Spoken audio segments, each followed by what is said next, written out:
How do humans deal with the complexity of their real environment?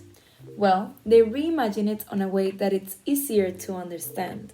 They also make up an idea of what the world out of their reach is.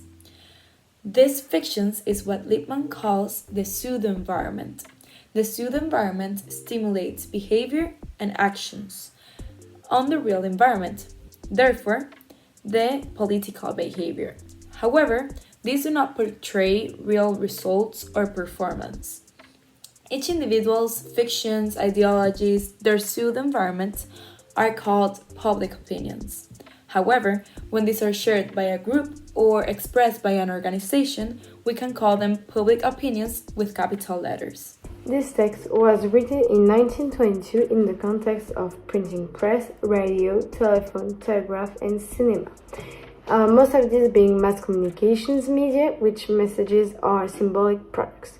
The cinema was then a young media interested in showing the concept of mental picture. The media here is seen as a non-natural technology likely to shape the content and affect the human perception. It is then an anthropological take. The author aims here at questioning the definition of interpersonal communication, as yes, the messages are unique and non-reproducible, but at the same time we can't really know our audience since we can't really know their mental picture. He relates interpersonal communication with mass communication, stating that mass communications influence the interpersonal communications and not the other way around, as it should be according to him. An example of a pseudo-environment influencing people's behavior can be illustrated using the case of COVID-19. Each person was fed with a lot of different data, information, and images of the pandemic by the media and the people in their environment. And then each person created a different pseudo-environment of the coronavirus in their mind using the information they had, and then behaved according to that image.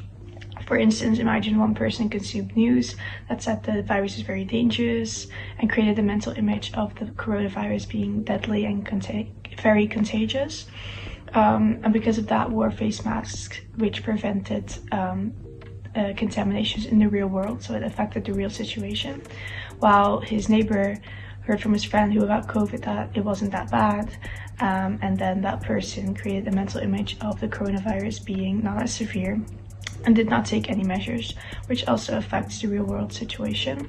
So even though they lived the same reality, their mental images were highly different, and also their behavior was different because of that. We can relate this article and its main idea to a current issue in the world. Let's take climate change for example. Climate change is a pretty complex phenomenon that most of us do not experience in our direct environment. For example, we do not physically see the sea levels rise, we just know they do. So our understanding of the urgency of climate change is mainly shaped by media portrayals and political narratives.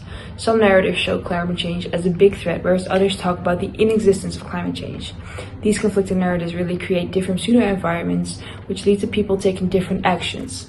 One might act according to their pseudo-environment by being more sustainable and taking shorter showers, whereas the other might decide not to take any action and not change their lifestyle.